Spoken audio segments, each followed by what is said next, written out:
পূর্ব মেদিনীপুরের কোলাঘাটের পয়া গ্রামে বাজিপাড়ায় চলল পুলিশি তল্লাশি। কোলাঘাট থানার ওসি রাজকুমার কুণ্ডু ও সিআই তমলুকের নেতৃত্বে রাত 10টায় প্রয়াগ গ্রামের বাজিপাড়ায় হানা দেন বিশাল পুলিশ বাহিনী। ঘণ্টা দেড়েক তল্লাশি চলে। তল্লাশি চালিয়ে উদ্ধার হয় প্রায় 800 কেজি বাজির মশলা ও উপকরণ।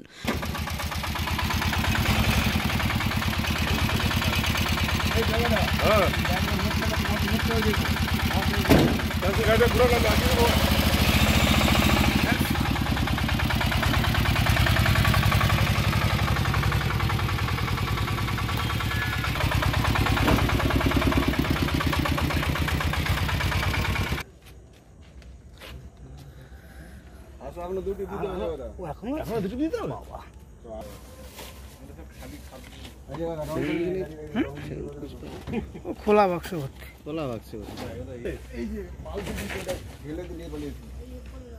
পিতলের বালতি ফেটে গেছে।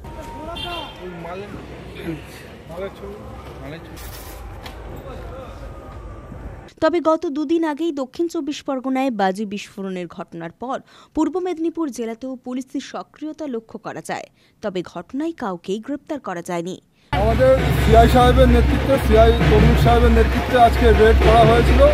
তো আমরা প্রায় 700 মতো বাজি ওইখানে 800 কেজি 700-800 কেজির মতো বাজি ওটা সিজ করা হয়েছে এবং বাজির তৈরির মশলা আর ওরা একসাথে 6-7 জন মিলে বানাচ্ছিল।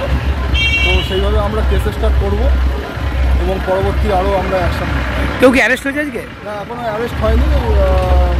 মানে পুলিশ ঢুকেছিল, পালিয়ে গেছিল। স্যার কতজনের বাড়ি থেকে উদ্ধার হয়েছে বাজি?